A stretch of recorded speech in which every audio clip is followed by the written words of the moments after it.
No one could have predicted that the two identical girls standing on that auction block in Richmond, Virginia on March 15, 1839 would meet again under circumstances challenging everything they believed about themselves.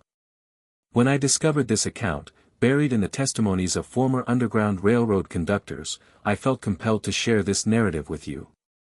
This story blends historical facts with narrative elements. But every situation described happened to real people during music, this dark period.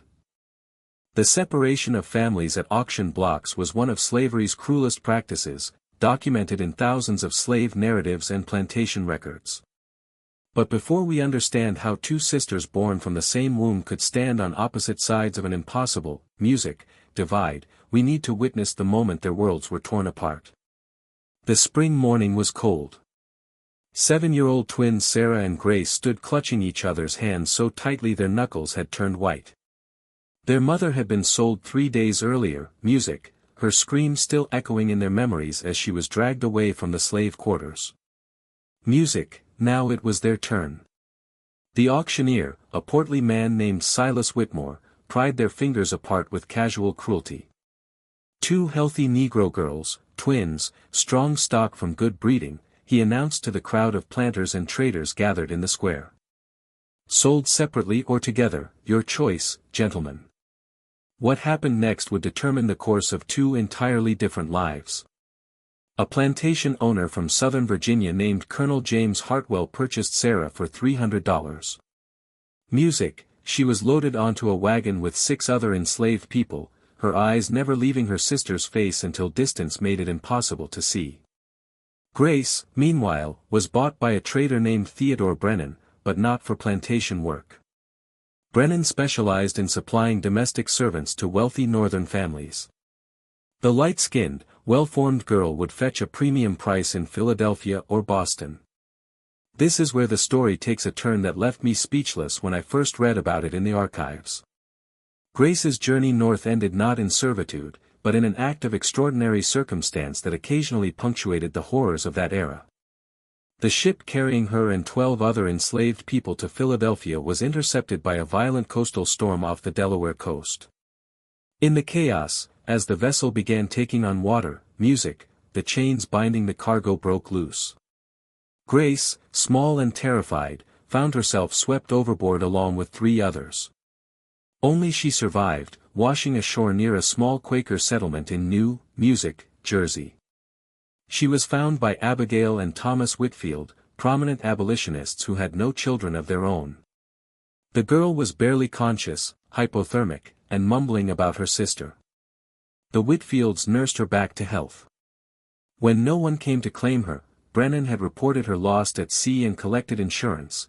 They made a decision that was radical for their time. They raised her as their own daughter. By law, they could have been prosecuted. By conscience, they could do nothing else. Grace grew up as Grace Whitfield. She learned to read and write, studied literature and mathematics, wore fine dresses, and attended abolitionist meetings where she heard Frederick Douglass and William Lloyd Garrison speak. Gradually, she forgot the sister whose hand she had held on that auction block. The trauma of separation had buried those early memories so deep that they surfaced only in nightmares she couldn't quite remember upon waking. She married at 24 to a merchant named Robert Caldwell, a gentleman who shared her adoptive parents' commitment to the abolitionist cause.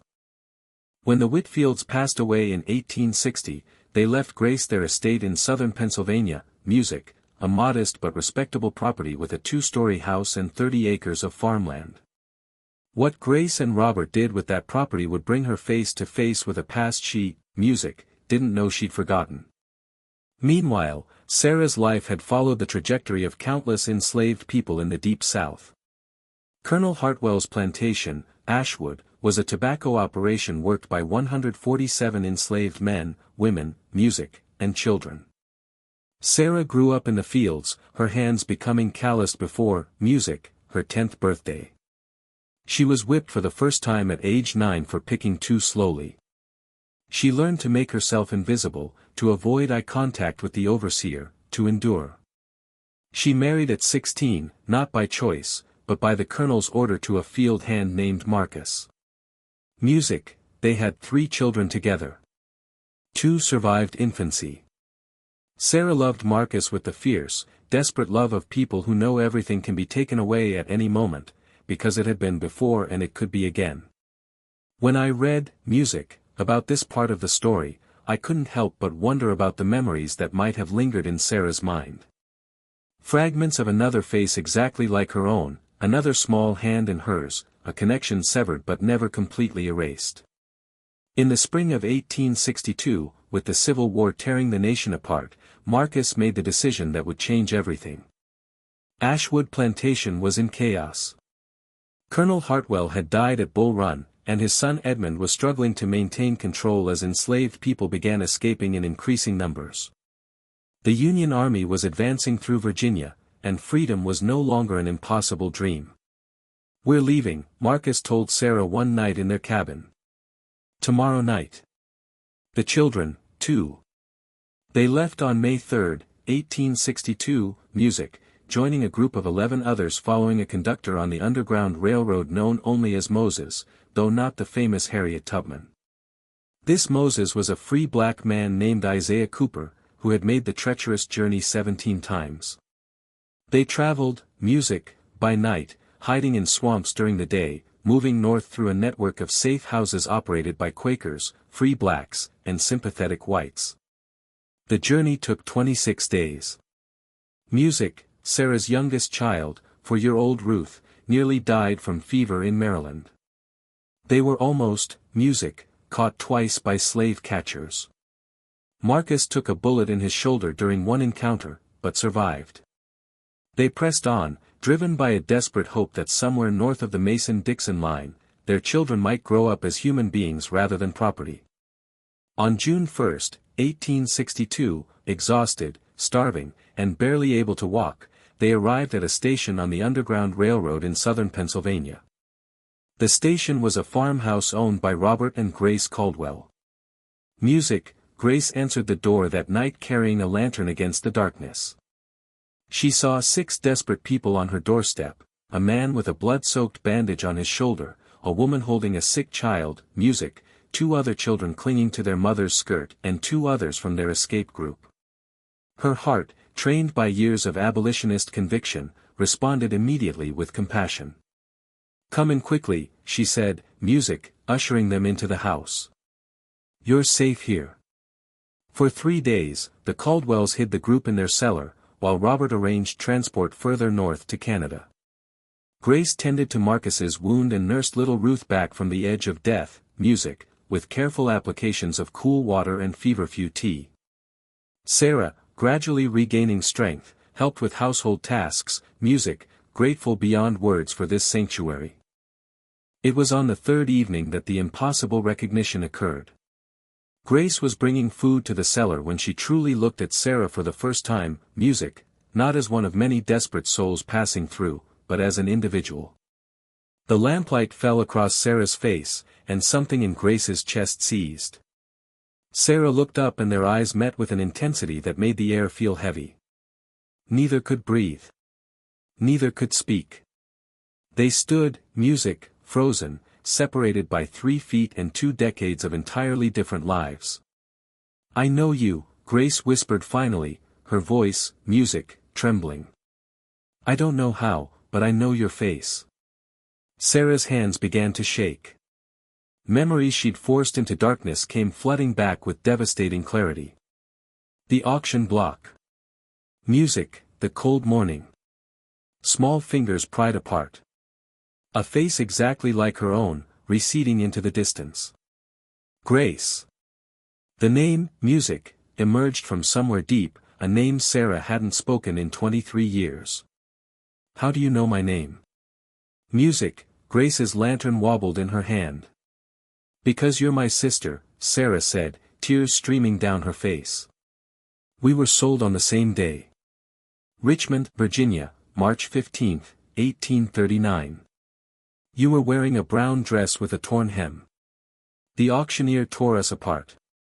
I never forgot your face, not for one single day. What happens next is something I had to verify multiple times because it seemed almost unbelievable. The documentation exists in letters exchanged between the Caldwells and other abolitionists, music, preserved in the Pennsylvania Historical Society archives. Grace collapsed to her knees, the lantern clattering to the floor. The memories that had hidden in her nightmares came rushing, music, back with brutal clarity. The auction block, the screaming, their mother being dragged away, music, that last desperate grip of a hand exactly like her own. She had buried it so deeply, had become so thoroughly Grace Whitfield and then Grace Caldwell, that she'd convinced herself those fragments were imagination or fever dreams from her near drowning. I didn't remember, Grace sobbed. I didn't let myself remember. How could I forget you? Sarah knelt beside her sister, and they held each other the way they'd held each other 23 years earlier. Music, two 7-year-olds terrified of separation. Except now they were 30 years old, and the chasm between them was far wider than physical distance. Grace had lived in freedom, had been educated, had never felt the lash or known hunger, or watched her children be measured for their value as property. Sarah had endured all of music, it. Grace spoke with the refined accent of educated northern society. Music, Sarah spoke with the dialect of the enslaved. Grace wore silk and lace. Sarah wore the rough cotton she'd sewn herself from scraps. They were twins, identical in face and blood. They were strangers, separated by experiences no shared DNA, music, could bridge. Robert found them there in the cellar, clutching each other and weeping. Marcus watched from the corner, protective of his wife, but unsure of his place in this reunion. The children, not understanding music, simply stared at the two women who looked so much alike. Over the next 3 days, before the group's departure could be arranged, music, the sisters tried to rebuild what had been stolen from them. But every conversation revealed another gulf. Grace spoke of books she'd read, concerts she'd attended, discussions of philosophy and theology at her parents' dinner table. Sarah spoke of survival, of watching friends die, of the constant calculations required to keep herself and her children alive. I had a mother and father who loved me, Grace said quietly one night. I had everything, music, and you, I had nothing, Sarah finished. I had less than nothing. I was nothing in their eyes. But you're free now, Grace said desperately, needing to believe that freedom could erase the past. You'll go to Canada. You'll start over. You and Marcus and the children will build a life. Will I? Sarah's laugh was bitter. I can't read, Grace. I can't write. My hands are scarred from 20 years in tobacco fields. My back carries the marks of whips. Marcus has a bullet wound from slave catchers. Ruth nearly died on the journey here. What kind of life can we build? We survived. That's all we did. We survived. The silence between them was heavy with everything they couldn't say. The unfairness of it. The randomness of fate that had placed one in bondage and the other in freedom based purely on which trader bought which child. Stay, Grace said suddenly. Don't go to music, Canada. Stay here. Live with us. I have money from my parents. We have the farm. There's room. Music, and be what? Sarah asked gently. Your charity case. Your living reminder of what you escaped. Your sister, the former slave, living in your house while you play mistress. This part of the story particularly struck me because it captures something we often forget about this period. That reunion didn't always mean resolution, and that love couldn't always bridge the chasms created by slavery's brutality. Grace recoiled as if she'd been slapped. That's not what I meant. You're my sister. Yes, Sarah said. I'm your sister. I'm also a woman who has survived things you can't imagine. Marcus is my husband, music, and he's a man who has been treated as property his entire life. Our children were born into bondage. We need to build our own lives, Grace. Not live in the shadow of yours, no matter how kindly meant. They both wept then, music, understanding that the reunion they dreamed of, if Sarah had dreamed of it at all, if Grace had allowed herself to remember enough to dream, could never erase what had happened in those 23 years of separation. On June 7, 1862, the group departed for their final journey to Canada. Grace stood on her porch, watching her sister disappear up the road, just as Sarah had watched her disappear 23 years earlier. But this time they had addresses. This time they had names and a promise to write. The letters between them, preserved in archives, reveal the complex relationship they built across the years that followed. Sarah and her family settled in Ontario, where Marcus found work as a carpenter and Sarah as a seamstress. Their children attended school, the first generation to read and write. Grace sent money, which Sarah initially refused, but eventually accepted for her children's education. The letters were cordial, even warm, but they never recaptured what had been stolen on that auction block in Richmond. They saw each other 3 more times before Sarah's death in 1881. Grace visited Toronto in 1865, 1872, music, and 1879. The visits were always complicated, joyful and painful in equal measure, filled with love and resentment, connection and distance.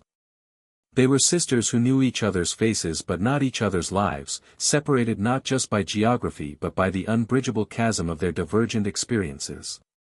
Grace died in 1889 at the age of 57. Among her possessions was a small locked box. Inside were 2 items, a faded brown dress with a torn hem that she'd worn on the day of music, the auction, her adoptive mother had saved it, and every letter Sarah had ever sent her. 47 letters over 27 years. Each one signed, "Your sister, Sarah." Music. The final letter, written 2 weeks before Sarah's death, said simply, "I forgive you for forgetting, Grace. Perhaps I should have forgotten, too. Perhaps it would have hurt less. But I couldn't forget you. Not even when I tried. You were the last good thing I remembered from before. Maybe that's enough. Maybe that's all we get." This story raises questions that have no easy answers. Questions about fate and identity, about privilege and survival, about what we owe to family and music, what we owe to ourselves. 2 sisters, identical in blood and birth, separated by an evil institution that measured human beings in dollars and cents. One lifted into freedom by chance and circumstance, the other pressed into bondage by that same randomness of fate. If this narrative affected you the way it affected me when I first uncovered it, I'd love to know what you think in the comments below. And if your family carries stories that echo these experiences of separations, reunions, or the complex legacies of survival, please share them with our community. These stories deserve to be remembered in all their painful, complicated truth.